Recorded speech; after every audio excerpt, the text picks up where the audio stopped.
मैं इस समय मौजूद हूँ सैफई में, जहाँ हमारे साथ जुड़े हुए हैं मैनपुरी के कुछ युवा वोटर जो 5 दिसंबर को होने वाले मैनपुरी के लोकसभा के उपचुनाव में अपना मतदान करेंगे।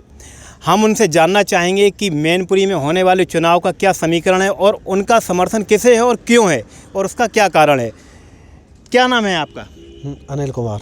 अनिल कुमार जी, आपके मैनपुरी लोकसभा में उपचुनाव होने वाले हैं। समाजवादी पार्टी से डिम्पल यादव प्रत्याशी हैं, वहीं भाजपा से जो प्रत्याशी बनाए गए हैं वो शिवपाल सिंह यादव के शिष्य बताए जाते हैं, रघुराज सिंह साग के। कैसा माहौल रहेगा आपके यहाँ? माहौल क्या है, सपा का कैंडिडेट जीतेगा। क्या कारण रहेगा कि सपा का कैंडिडेट को वोट मिलेगा और जो उनके शिष्य हैं रघुराज सिंह साग उनको नहीं मिलेगा? ऐसा ही इस क्षेत्र में इटावा मैनपुरी में सपा ने ही जो विकास किया है उसकी वजह से डिम्पल यादव जीतेंगे। जैसा कि हमारे साथ जो जुड़े हुए हैं उनका कहना ये है कि यहाँ से समाजवादी पार्टी जीत कर जाएगी। और आगे हमारे साथ जो लोग जुड़े हुए हैं उनसे भी जानते हैं कि उनका इस चुनाव को लेकर क्या राय है। क्या नाम है आपका? जितेंद्र। जितेंद्र जी, ये बताइए कि मैनपुरी लोकसभा का उपचुनाव होना है और चाचा भतीजे एक हो चुके हैं। क्या इस चुनाव में इस समय परिवार की एकता होना कितनी आपको लगता है समाजवादी पार्टी को इसका लाभ मिलेगा? बहुत ही बढ़िया और बहुत ही ज़बरदस्त लाभ मिलेगा। पिछली जो 2-3 जो विधानसभा हारी थी वो इन्हीं कारणों से हार गए थे कि सभी लोग अपने अपने अलग थे, सभी का अपना अलग वो था, विरोध था। लेकिन इस बार बहुत ही अच्छा है, कम से कम 2 लाख वोटों से जो हमारी जो वो लड़ रही हैं डिम्पल जी, उनकी विजय होगी। जैसा कि रघुराज सिंह साग की कई जगह कहते हुए नजर आए हैं कि मैं शिवपाल सिंह यादव का शिष्य हूँ, क्या उन्हें इस चीज़ का फ़ायदा मिलेगा? कुछ फ़ायदा नहीं मिलेगा। जो पार्टी से जा चुका है वो शिष्य किस बात का। जैसा कि हमारे साथ जुड़े हुए वोटरों का कहना ये है कि जो पार्टी को छोड़ चुका है वो अब समाजवादी पार्टी के वोटर को कैसे लुभा सकता है। वहीं शिवपाल सिंह और अखिलेश के मिलने से समाजवादी पार्टी मजबूत हुई है, तो वहीं कार्यकर्ताओं में भी जोश देखने को मिल रहा है।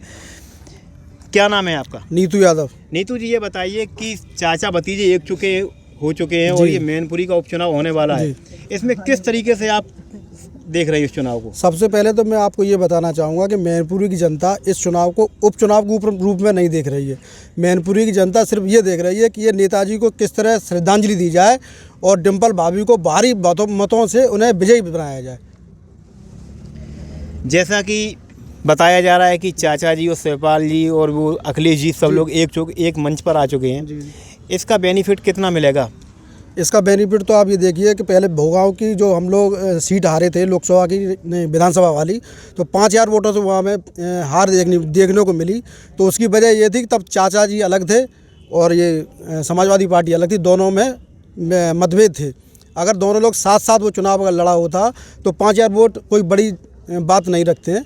5000 की जगह हो सकता था वहाँ हम लोग 50,000 से जीत के आते। और जब चाचा जी और राष्ट्रीय अध्यक्ष समाजवादी पार्टी दोनों लोग एक हो चुके हैं तो इसका पूरा बेनिफिट हमें मिलेगा इस चुनाव में।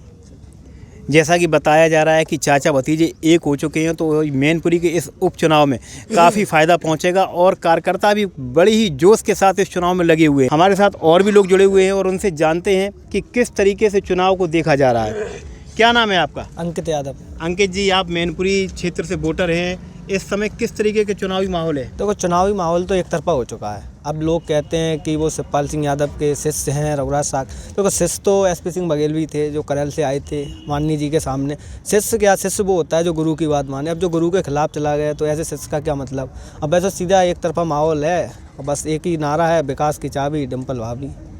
जैसा कि भाजपा कहती जा रही है कि समीकरण के हिसाब से वो जीत रहे हैं, तो वो कैसा समीकरण है ये तो मेरी समझ में नहीं आता। भाजपा का कैसा समीकरण है? मतलब विधानसभा चुनाव तुम हर जगह से, मतलब 2 जगह से तो हारे ही थे, ठीक है। अब 2 जगह से जीते हो, 3,000 से शायद जीते मैनपुरी से और 5,000 से भोगांव से। तो 3,000 5,000 का मतलब है कि अब जब हम दोनों लोग अलग थे, चाचा अलग थे, भैया अलग थे, अब क्या किया हम एक हो गए, तो अब तो वोटर बढ़ेगा। और वोटर बढ़ेगा कि नहीं, क्योंकि विकास किया भैया ने। तो उस विकास के मतलब से भैया की लगभग नेताजी की हमारी जीत हुई थी 91,000 के समथिंग, 1 लाख के समथिंग। अब जो चाचा का जो वोटर नाराज़ था वो नाराज़ था होने की, अगर एक नहीं होगे तो मैं भाजपा को दे दूंगा, तो वो भी तो बढ़ेगा। लगभग 3 लाख के समथिंग जीत होगी और भाजपा ने किया ही किया है, कुछ नहीं किया है। वैसे मेरा करेल क्षेत्र में गांव पड़ता है सिंहपुर। करेल बाईपास से 3-4 किलोमीटर का रास्ता है लगभग 10-12 गाँव को जोड़ती है एक रोड। उस पे आप जाओगे तो पत्थर भी नहीं मिलेगा।